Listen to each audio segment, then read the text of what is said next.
Rejeição de prótese total do quadril. Doutor Guzmão, tem risco da rejeição da prótese total do quadril? Essa é uma pergunta muito frequente, especialmente no momento que eu estou numa consulta com o paciente, indico que o paciente necessita realizar uma artroplastia total do quadril ou uma prótese total do quadril. E uma das primeiras perguntas do paciente relacionadas aos riscos da cirurgia, que é muito importante se discutir, é sobre a rejeição da prótese do quadril. Bom, vamos entender um pouquinho sobre a palavra rejeição. O termo rejeição, que é muito usado pelos pacientes, provavelmente venha dos transplantes de órgãos, né, que muitas vezes se ouve que um paciente fez um transplante renal e teve uma rejeição, transplante hepático, teve uma rejeição, e também os pacientes sabem, pacientes transplantados muitas vezes necessitam utilizar medicações imunossupressoras para diminuir a resposta imune do organismo do transplantado e aceitar aquele órgão que foi transplantado. Ou seja, é um DNA diferente, uma proteína diferente que o corpo do paciente que foi transplantado não reconhece e o sistema imune do paciente ataca aquela proteína. Bom, rejeição não ocorre numa prótese de quadril porque ela é um implante metálico, é um implante inerte na maioria das vezes, e então não ativa o sistema imune do paciente contra aquele implante. Então, assim como pessoas que têm uma fratura necessitam colocar um implante metálico, implantes metálicos feitos nos dentes, também é muito raro a rejeição. Então, a palavra rejeição que os pacientes querem dizer e que às vezes eles ouviram falar, esse é um evento muito raro. Existe alguns pacientes com uma hipersensibilidade a metais que podem ter algum problema com alguns tipos de implantes, né? Especialmente os implantes que têm a cabeça de metal e o acetábulo de metal e aquela superfície de atrito de metal com metal. Esses implantes eles foram praticamente descontinuados porque eles tinham muita reação a esses pequenos fragmentos de metal que iam liberando quando a prótese vai trabalhando e vai se movimentando ao longo dos anos.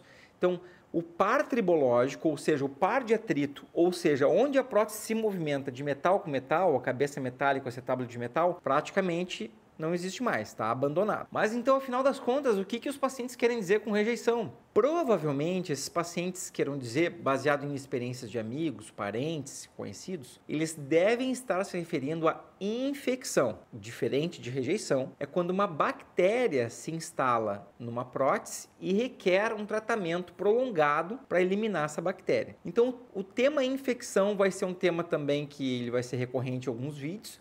Eu já coloquei aqui um vídeo que fala sobre prevenção de infecção, que é o uso de um capacete especial. Vamos colocar aqui nessa partezinha a capinha desse vídeo, tá lá na lista dos vídeos lá no YouTube ou no Facebook, vocês podem olhar. Então, o que os pacientes querem dizer com rejeição é infecção. Infecção é um processo, então, onde uma bactéria, ela ou entrou na corrente sanguínea ou no momento da cirurgia, ela contaminou aquele local da cirurgia ou passou pela corrente sanguínea do paciente e ela pode se instalar na prótese. Depois de um certo tempo que a bactéria está colada na prótese, ela cria uma capinha em volta dela que se chama glicocálix. É como se fosse o tártaro que cria no dente. E esse é um exemplo que foi dado por um amigo meu, infectologista, para explicar ao paciente que aquela capinha que está ali, não adianta colocar o antibiótico, não adianta tentar eliminar ela com medicações, porque o antibiótico não atinge a bactéria no momento que ela forma essa capa, que é o glicocálix. Essa capa se forma mais ou menos em torno da sexta semana. Então, o tratamento da infecção, ela varia conforme o tipo da bactéria e conforme o momento que essa infecção aparece. Vou dar um exemplo. Uma infecção que aparece dentro das primeiras 6 semanas, muitas vezes ela pode ser tratada da seguinte forma. O paciente sofre por uma nova cirurgia, se faz uma lavagem intensa da prótese sem retirar ela e o paciente fica internado no hospital durante um tempo usando antibiótico, depois em casa usa outro antibiótico. Então, para algumas bactérias, quando isso ocorre durante um curto espaço de tempo. Quando a infecção é mais tardia, além de 6 semanas, ou para algumas bactérias que são mais agressivas, é necessário retirar a prótese, colocar uma prótese completamente nova ou uma prótese temporária feita de antibiótico. O paciente fica internado usando um antibiótico endovenoso na veia e depois vai para casa utilizando um antibiótico via oral. Quando se utiliza uma prótese temporária, que ela é feita de antibiótico e vai substituir durante um tempo a prótese convencional, o paciente necessita mais uma cirurgia para colocar a prótese definitiva. Ou seja, vocês viram que o tratamento da infecção em prótese ele é complexo, então ele tem que ser evitado ao máximo. Então isso foi para dar uma visão geral